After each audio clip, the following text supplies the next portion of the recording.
Este é o Capcast, nesta semana da Cultura Geek Cap UFPE.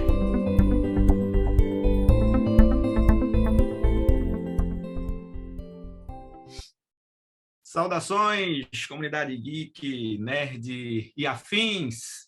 Aqui é nosso terceiro episódio do nosso Capcast. Hoje, mais uma vez com vocês. Deixa eu ligar aqui o tempo é uma ilusão, minha gente. Então, a gente hoje vai falar sobre robôs e tudo que esse elemento, né, pode representar para a gente. E aí a gente está com os nossos convidados, nossas convidadas, sempre especialíssimos. Professor Wellington. Olá, olá! Bom dia, boa tarde, boa noite. Todos esses momentos se perderão no tempo como lágrimas na chuva. Minha gente, eu vou parar de ser professor, eu vou virar um comunicador. Estou no lugar certo. Valeu, Wellington. Vamos lá. Professor Júlio. E aí, humanoides, boa tarde, gente. Me desculpe, Dave, mas receio que eu não posso fazer isso. Cara, arrepiei, geral. É um sinistro. Você também tem que mudar de profissão. Vamos lá, brincadeira. Conosco, professora Isis. Oi, pessoal. Lembrar que o preconceito nunca mostra um bom raciocínio. Bem. E nossa próxima participante, professora Milena, conosco de novo. Oi, galera. E aí? Vocês estão bem? Isto fica feliz em ser útil. Sentiram, né, o drama? O negócio hoje vai ser muito bom. Muito bem. A gente tem algumas perguntas que surgiram aqui quando a gente anunciou esse tema, e ficou acertado que eu vou ler aqui as 3 leis da robótica. Vamos lá. 1. Um robô não pode ferir um ser humano ou, por omissão, permitir que um ser humano sofra algum mal. 2. Um robô deve obedecer às ordens que lhe sejam dadas por seres humanos, exceto nos casos em que tais ordens contrariem a primeira lei. E 3. Um robô deve proteger sua própria existência, desde que tal proteção não entre em conflito com a primeira e segunda leis. Bem-vindos ao deserto do real. Eu vou ler as 2 perguntas que foram postas aqui e depois a gente abre aí eu passo a bola para vocês, né? Curiosamente, não existe nenhum robô que joga futebol ou outra que eu saiba, mas deve existir, né? Mas, enfim, vamos lá. Surgiram 2 perguntas. Existe, cara, o Mega Man. Mega Man é um jogo do Super Nintendo, que é o Mega Man Soccer. Deixa no ar. Bom saber. Bom saber. Vamos lá. Então, as perguntas... Da sua vida. A professora Isis já ficou sorrindo ali, ó, vai escalar para a equipe dela. Vamos lá.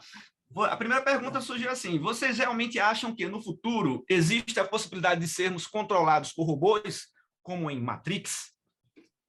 Eu vou me privar de responder as minhas opiniões sobre essas perguntas agora, tá, gente? E a segunda pergunta foi: vocês acham que podemos criar algo que se torne um perigo para nós? Né? Então, se a gente for considerar as 3 leis da robótica que eu acabei de ler, essas perguntas já têm uma condução X aí. Muito bem, quem começa o nosso debate tecnológico, robótico de hoje, o mais humanamente possível? Vamos lá. As 3 leis da robótica, elas estão na introdução do livro de Isaac Asimov chamado Eu, Robô. Então, ele traz, né, todas as histórias de robôs ali mediadas por essas 3 leis. E elas vão ser, digamos assim, retomadas e ressignificadas ao longo, né, da história das narrativas e vão chegar hoje para a gente muito nessa perspectiva de um debate filosófico, né, de um debate existencial, né, e bem regulado por essas ideias, né, dos perigos ou não, enfim, os perigos inevitáveis da robótica e da evolução tecnológica na nossa vida. E isso vai ser base para a construção de muita coisa, né? A gente conhece hoje mais esse discurso das 3 leis da robótica estão presentes tanto na adaptação para o cinema da história, né, de Isaac Asimov, que se chama Eu, Robô, né, homônima, aquele filme que é estrelado pelo Will Smith, E também elas são mencionadas num filme de 99, chamado Homem Bicentenário, que também é inspirada numa novela de Isaac Asimov, que foi publicado numa das coletâneas que ele editou, né? O segundo volume da coletânea Histórias de Robôs. Então, Isaac Asimov é um universo a ser explorado nesse tipo de ficção, e de lá, né, dele para cá, a gente, né, tem vivenciado aí várias histórias. E aí ficou bem claro aí nas menções, né, de cada um de nós aqui, nas falas, nas frases, que cada um vai ter um referencial diferente de robô, né? E se a gente pensar em robô e inteligência artificial também e tal, como isso está manifestado hoje no nosso cotidiano, a gente já vai ter alguns encaminhamentos aí, algumas respostas aí bem polêmicas para esses questionamentos que foram levantados, né? Estamos aqui, ó, mediados por uma tecnologia. Exatamente. Big Brother, um pesadelo de Orwell, né? Vamos lembrar. Muito bem. Quem continua? Eu confesso, eu só vou tirar uma onda aqui. Confesso, quando eu era mais novo, eu pensava que as 3 leis da robótica eram as 3 diretrizes que apareciam no visor lá do Robocop. Então, o Robocop lá, Eu lembro disso. Coloca lá. Eu jurava que era aquilo, cara, que era servir o interesse público, proteger os inocentes e cumprir a lei. E o cara, essa é a lei da robótica, e tá, quando chegaram para mim e mostraram lá, não, cara, mas não, que viagem é essa? Meu mundo caiu. O que é isso? Tu vai me dizer que Robocop não é canon? Não, cara. Eu só jogando aqui. Olha só. Aliás, é um personagem muito curioso, né? O Robocop, né? Um tanto ele carrega a humanidade e tem toda uma questão mecânica ali, bem. E ele também é um produto, né? Ele é de uma sociedade extremamente violenta, né? Detroit já estava se acabando. Engraçado que o Robocop meio que previu o que aconteceu com Detroit, né? Porque Detroit, nos Estados Unidos hoje em dia também é abandonado mesmo. E você vê essa junção, né? Agora é um filme bem visceral, né? Uma violência bem crua mesmo, para mostrar que o ser humano não precisa nem ser máquina mesmo para cometer tudo aquilo ali. Tem camadas em Robocop, no primeiro, né? Tem camadas em Robocop. Mas isso aqui não é sobre Robocop, é sobre robôs. Vamos embora. O que eu acho interessante, assim, o tema do robô, é que você tem, na verdade, algumas vertentes, né, na literatura e no cinema, que partem do robô, normalmente, numa perspectiva ou de opressor ou de oprimido, né? Você tem essas duas leituras. Se você perceber, na verdade, como Asimov concebe o robô, é uma perspectiva servil, é de um escravo. O robô, na verdade, é um escravo, né? Porque ele não pode se voltar contra o seu mestre e tal. Então tem toda uma perspectiva colonialista de Asimov, ou seja, o robô ele é um servo. E aí algumas obras que posteriormente vão problematizar, e aí, por exemplo, o Philip K. Dick, né, com o livro que vai dar origem a Blade Runner, embora não se trate necessariamente do robô, mas é uma tecnologia não humana e tal, que são os replicantes.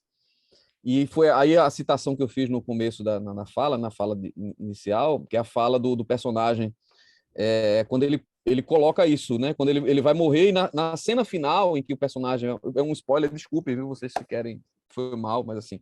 Ele vai salvar... É só a cena final, relaxa. Não é a cena... Não chega a ser a cena final, mas é o clímax, né? Em que... Pô, gente, também quantos anos tem Blade Runner? Mais de 30? Pelo amor de Deus, né? Já deu tempo, né? Desculpa Já aí, deu tempo, olha. É uma falha de caráter quem não assistiu, tá? Então, quando ele salva o personagem do Harrison Ford, né? Na verdade, ele tem uma atitude humana, porque ele estava sendo perseguido por ele está caindo de um prédio, e ele salva esse personagem. Quando ele salva, ele sabe, na verdade, que está morrendo. E aí a fala, eu li depois que o Rutger Hauer, né, que é o ator que faz o personagem, ele improvisou essa fala. Ela não era exatamente assim. Então ele modificou a fala original e ele incluiu essas coisas que aparecem ali. Era uma fala bem maior, ele cortou algumas coisas e improvisou. E no final, a síntese é que ele não vou lembrar exatamente, mas ele fala alguma coisa. Eu acho que dá até para pegar essa fala, porque eu acho que é bem bonito, assim, do ponto de vista Ele fala assim: eu vi coisas que vocês não imaginariam, né? Vocês, ele está falando os seres humanos, né? Uhum. Naves de ataque em chamas no Largo de Orion. Eu vi raios C brilharem na escuridão próximos ao portal de Tannhausen. Todos esses momentos se perderão no tempo como lágrimas na chuva. Hora de morrer. Então, essa é a fala final desse personagem. É uma fala emblemática que mostra justamente a questão da humanidade, né? Sim. Não é um ser que não é colocado como humano, que é desumanizado. E aí a gente tem toda uma problematização filosófica de como a gente desumaniza o outro, né? Então, de alguma maneira, o robô, quando ele é considerado como não humano, ele é mais fácil, de alguma forma, de se tornar o inimigo, né? Então, isso é um tema bem interessante, se pensar assim. O robô, por não ser humano, né, embora ele seja uma criação humana, e o humano ele é capaz de criar, né, a beleza, mas o robô ele é criado como um opressor, quando na verdade ele é o oprimido. Ele foi criado para ser um servo, que não tem direito a se rebelar, né? Então, acho que essas duas vertentes assim de pensar o robô são interessantes. Ao mesmo tempo, eu estou falando demais já, mas assim, só para finalizar, a gente está muito pensando na perspectiva corpórea do robô, né? Asimov fala do robô nessa perspectiva do ser físico, assim como o Philip K. Dick também vai trabalhar nessa perspectiva do robô físico. E a gente está em outra perspectiva, né? Tem os robôs, por exemplo, da internet, né? Dos algoritmos, a gente tem do controle, né? Mental. O livro que eu estou escrevendo agora fala um pouco sobre a construção da verdade e de como as pessoas não se interessam muito pela verdade, elas se interessam por aquilo que elas acreditam, e se for, digamos, afim àquilo que eu acredito, está valendo, né? Então, os algoritmos, eles dão aquilo que você quer, e as pessoas respondem aquilo que querem. Então, esse robô não físico, esse robô etéreo, esse robô de lógica, esse sim talvez é o robô perigoso, né? A gente não pode pensar, eu acho que ele não vai pensar numa realidade como a do Exterminador do Futuro, né? Daquelas máquinas, tal, é outro tipo de robô, mas aí, enfim.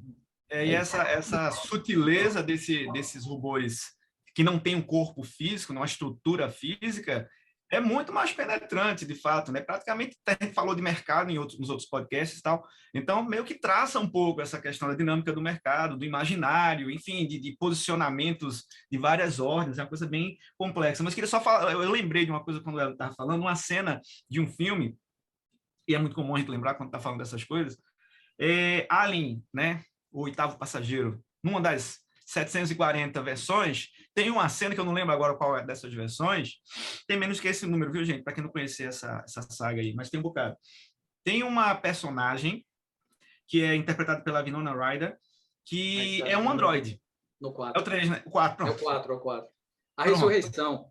Pronto, beleza. E aí, há uma prisioneira humana e essa androide, não sei se você não tem lembrado já da cena, né? Ela vai lá conversar com aquela prisioneira humana e ela revela determinadas nuances e comportamentos e, por que não dizer, reações afetivas que faz a humana dizer: você não é humana, por mais que pareça, você é humana demais para ser humana.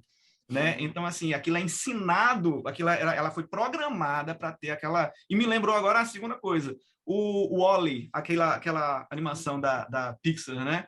Que eu não sei se vocês lembram do trailer. Em 700 anos, esse robô desenvolveu um problema. Aí tem uma pausa dramática aí, responde, uma personalidade. Né? Então, isso também é outra coisa que vem nessa direção. Easy. E não vamos esquecer do Jimmy Five, né? Pois as referências são muitas. Desculpa, Johnny. Falando aí, não, tranquilo. Jimmy Five, não, Johnny Five, desculpa aí. Mas tá me lembrando a série, né, bem atual do Halo.